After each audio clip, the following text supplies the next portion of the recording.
അസ്സലാത്തു വസ്സലാമു അലൈക യാ സയ്യിദി യാ റസൂലല്ലാഹ് സല്ലല്ലാഹു അലൈഹി വസല്ലം.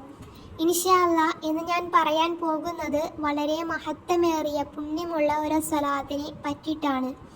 ഈ ഒരു സ്വലാത്തിന്റെ മഹത്വം കേട്ടാൽ ഒരു പക്ഷേ നാം സ്വയം ചിന്തിച്ചു പോകും, ഇത്രയും മഹത്വമുള്ള ഒരു സ്വലാത്താർന്നോ, അല്ലെങ്കിൽ ഈ സ്വലാത്തിന് ഇത്രയും മഹത്വം ഉണ്ടായിരുന്നോ, ഞാൻ എന്തുകൊണ്ടാണ് ഈ സ്വലാത്ത് അറിയാൻ വൈകിപ്പോയത് എന്ന് വരെ നാം ചിന്തിച്ചു പോകട്ടോ. അത്രത്തോളം മഹത്വമുള്ള ഒരു സ്വലാത്താണ്, അതും ചെറിയൊരു സ്വലാത്ത്, നമുക്ക് നിത്യേന ചൊല്ലാൻ പറ്റുന്ന ചെറിയൊരു സ്വലാത്തും കൂടിയിട്ടാണ്. ഇൻഷാ അല്ലാഹ് അല്ലാഹു സുബ്ഹാനഹു വ തആല സ്വീകരിക്കുമാറാകട്ടെ. ആമീൻ യാ റബ്ബൽ ആലമീൻ. ഇൻഷാ അല്ലാഹ് നമുക്ക് ഏതായാലും ആ സ്വലാത്ത് ഒന്ന് ചൊല്ലാം. അല്ലാഹുമ്മ സല്ലി അലാ മുഹമ്മദിൻ അബ്ദിക വ റസൂലിക വ സല്ലി അലൽ മുഅ്മിനീന വൽ മുഅ്മിനാത്ത് വൽ മുസ്ലിമീന വൽ മുസ്ലിമാത്ത്. ഇതാണ് ആ സ്വലാത്ത് എന്ന് പറയുന്നത്. ഈ സ്വലാത്തിന്റെ പേരെന്ന് പറയുന്നത് സ്വലാത്ത് സ്വദഖ എന്നതാണ് കേട്ടോ. വളരെ എളുപ്പമുള്ള ചെറിയൊരു സ്വലാത്തും കൂടിയാണ് കേട്ടോ. ഇൻഷാ അല്ലാഹ് നമുക്ക് ഏതായാലും ഈ ഒരു സ്വലാത്തിന്റെ അർത്ഥം ഒന്ന് നോക്കാം. അല്ലാഹുവേ, നിന്റെ അടിമയും ദൂതനുമായ മുഹമ്മദ് നബി സല്ലല്ലാഹു അലൈഹി വസല്ലമക്ക് അനുഗ്രഹം വർഷിപ്പിക്കണമേ. സത്യവിശ്വാസികളും സത്യവിശ്വാസിനികളുമായ അനുസരണശീലരായ സ്ത്രീ പുരുഷന്മാർക്ക് നീ അനുഗ്രഹം ചൊരിയണമേ. ഇതാണ് ഈ ഒരു സ്വലാത്തിന്റെ അർത്ഥം എന്ന് പറയുന്നത്. ഇൻഷാ അല്ലാഹ് നമുക്ക് ഏതായാലും ഈ ഒരു സ്വലാത്തിന്റെ തന്നെ മഹത്വം ഒന്ന് നോക്കിയാലോ. ഇത് കേട്ട ഒരു പക്ഷേ നമ്മൾ സ്വയം ചിന്തിച്ചു പോകട്ടോ. കാരണം ഞാൻ ഇങ്ങനെ പറയാൻ കാരണം എനിക്ക് തന്നെ ഈ ഒരു സ്വലാത്തിന്റെ മഹത്വം കേട്ട അത്ഭുതമാണ്. അതുകൊണ്ടാണ് ഞാൻ നിങ്ങളിലേക്ക് ഷെയർ ചെയ്യണതും നിങ്ങളോട് പറയുന്നതും. ഇൻഷാ അല്ലാഹ് നമുക്ക് ഏതായാലും ഈ ഒരു സ്വലാത്തിന്റെ മഹത്വം ഒന്ന് കേൾക്കാം.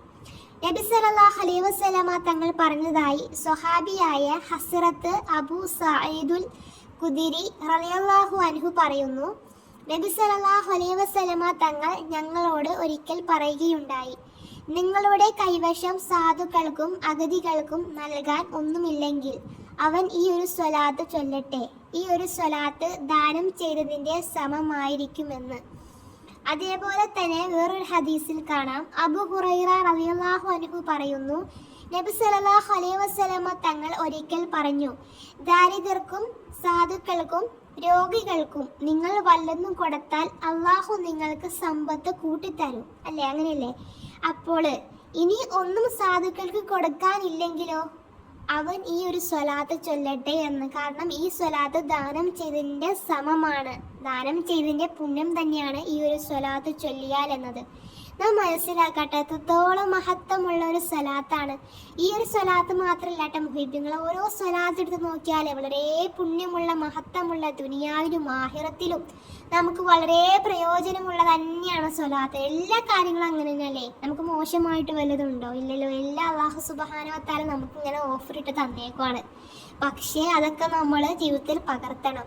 ഒരു 100 സ്വലാത്ത് നമ്മൾ ഒരു ദിവസം ദായിമാക്കണം. ഇൻഷാ അല്ലാഹ് അല്ലാഹു സുബ്ഹാനഹു വ തആല നമുക്കൊക്കെ മരണം വരെ മുത്തായ നബി തങ്ങളെ ഇഷ്ക് വച്ചിട്ട് തങ്ങളുടെ മേലിൽ സ്വലാത്ത് ചൊല്ലാനുള്ള തൗഫീഖ് അല്ലാഹു സുബ്ഹാനഹു വ തആല നൽകുമാറാകട്ടെ. ആമീൻ യാ റബ്ബൽ ആലമീൻ. ഇതാണ് ഈ സ്വലാത്തിന്റെ മഹത്വം എന്ന് പറയുന്നത്. ഇനി ഞാൻ സ്വലാത്തിന്റെ തന്നെ മഹത്വത്തെ കുറിച്ചിട്ട് ഇൻഷാ അല്ലാഹ് ഇന്ന് ഞാൻ പറയുന്നുണ്ട്. നമുക്ക് ആ സ്വലാത്തിനെ മഹത്വം എന്ന് നോക്കാം. ഇപ്പൊ ഞാൻ പറഞ്ഞത് ഈ ഒരു സ്വലാത്ത് സ്വദഖ എന്ന് പറയുന്ന സ്വലാത്തിന്റെ മഹത്വത്തെ കുറിച്ചിട്ടാണ്. ഇപ്പൊ ഞാൻ പറയാൻ പോകുന്നത് മുദ്ദീന സ്വലാത്തിന്റെ മഹത്വത്തെ കുറിച്ചിട്ടാണ് പറയാനായിട്ട്. ഒരുപാടുണ്ട് മഹത്വങ്ങളെ കുറിച്ച് പറയാനായിട്ട്. ഞാൻ ഒരുപാട് വീഡിയോ ഞാൻ ഈ സ്വലാത്തിനെ കുറിച്ച് ഇട്ടിട്ടുണ്ടായിരുന്നു. ഇൻഷാ അല്ലാഹ് എനിക്ക് അറിയുന്ന കാര്യങ്ങൾ നിങ്ങളിലേക്ക് ഞാൻ ഷെയർ ചെയ്യാണ്. അത് നിങ്ങളും കൂടി അറിയട്ടെ എന്ന് വിചാരിച്ചിട്ടാണ്. ഇൻഷാ അല്ലാഹ് നാം പറയുന്നതും കേൾക്കുന്നതും എല്ലാം അല്ലാഹു സുബ്ഹാനഹു വ തആല സ്വീകരിക്കുമാറാകട്ടെ. ആമീൻ യാ റബ്ബൽ ആലമീൻ. ഇൻഷാ അല്ലാഹ് നമുക്ക് സ്വലാത്തിന്റെ മഹത്വങ്ങൾ ഒന്ന് നോക്കാം. ഒന്നാമത്തെ മഹത്വം എന്ന് പറഞ്ഞാൽ അള്ളാഹുവിന്റെ കാരുണ്യം ലഭിക്കുന്നു. നബി സല്ലല്ലാഹു അലൈഹി വസല്ലമ തങ്ങൾ പറഞ്ഞു, എനിക്ക് സ്വലാത്ത് ചൊല്ലുന്നവന് അള്ളാഹു കാരുണ്യം നൽകുമെന്നത്. 2, പാപങ്ങൾ മാപ്പാക്കാൻ അഥവാ പാപങ്ങൾ പൊറുക്കപ്പെടാൻ കാരണമാകുന്നു. സ്ഥിരമായി സ്വലാത്ത് ചൊല്ലുന്നത് ചെറിയ പാപങ്ങൾ മാഞ്ഞു പോകാൻ സഹായിക്കുന്നു. 3, ദുആ സ്വീകരിക്കാൻ പെടാൻ കാരണമാകുന്നു. ദുആ ആരംഭിക്കുമ്പോഴും അവസാനിപ്പിക്കുമ്പോഴും മുത്തുനബി സല്ലല്ലാഹു അലൈഹി വസല്ലമ തങ്ങളുടെ മേൽ സ്വലാത്ത് ചൊല്ലുന്നത് ദുആ സ്വീകരിക്കാൻ കാരണമാകുന്നു എന്നതാണ്. നാലാമത്തെ സ്വലാത്തിന്റെ മഹത്വം എന്ന് പറഞ്ഞാൽ നബി സല്ലല്ലാഹു അലൈഹി വസല്ലമ തങ്ങളുടെ ഷഫാഅത്ത് ലഭിക്കാൻ കാരണമാകുന്നു. ഖിയാമത്ത് നാളിൽ നബി സല്ലല്ലാഹു അലൈഹി വസല്ലമ തങ്ങളുടെ അടുത്തവരിൽ ഒരാളാകാൻ സ്വലാത്ത് സഹായിക്കുന്നു എന്നതാണ്. അതാണല്ലോ നമുക്ക് വേണ്ടതും. ഇൻഷാ അല്ലാഹ് അതുകൊണ്ട് നമ്മൾ നിത്യേന സ്വലാത്ത് 100 എണ്ണം വെച്ചെങ്കിലും നമ്മൾ ചൊല്ലാൻ ശ്രമിക്കുന്നുണ്ട് മുഹിബീങ്ങളെ. മുത്തനബി തങ്ങളുടെ സന്തോഷമാണ് നമുക്ക് വേണ്ടത്. അതുകൊണ്ട് തന്നെ നമ്മൾ ഒരു ദിവസങ്ങൾ 100 സ്വലാത്തെങ്കിലും നമുക്ക് ചൊല്ലാൻ നമ്മൾ ശ്രമിക്കണം. അതിനും കുറഞ്ഞ മോശമാണ്. അതുകൊണ്ട് തന്നെയാണ് ഒരു 100 സ്വലാത്തെങ്കിലും നമ്മൾ നിത്യേന ചെല്ലി അത് പതുക്കെ കൂടി വരും. ഇൻഷാ അല്ലാഹ് അതോടൊപ്പം മുത്തനബി തങ്ങളുടെ ഇഷ്ക് നമ്മളോട് കൂടി വരും. അതുപോലെ തന്നെ നമ്മുടെ ആഗ്രഹങ്ങൾ നാം അറിയാണ്ട് തന്നെ നമ്മുടെ മനസ്സിൽ ചിന്തിച്ച മതത് വരെ സാധിച്ചു കിട്ടുന്നു. ഒരുപാട് മഹത്വങ്ങളെ ദുനിയാവിലെ ആഖിറത്തിൽ ഇങ്ങനെ തുടങ്ങിയ എന്തെല്ലാം മഹത്വങ്ങളാണല്ലേ. ഇൻഷാ അല്ലാഹ് അല്ലാഹു സുബ്ഹാനഹു വ തആല സ്വീകരിക്കട്ടെ കേട്ടോ. ആമീൻ യാ റബ്ബൽ ആലമീൻ. ഇൻഷാ അല്ലാഹ് ഇനി 5ാമത്തെ മഹത്വം എന്ന് പറഞ്ഞാൽ ഹൃദയശക്തിയും ശാന്തിയും ബറക്കത്തും ലഭിക്കുമെന്നതാണ്. മനസ്സിന് സമാധാനവും ജീവിതത്തിലെ ബറക്കത്തും എന്നിവ ലഭിക്കാൻ സ്വലാത്ത് കാരണമാകുന്നു എന്നതാണ്.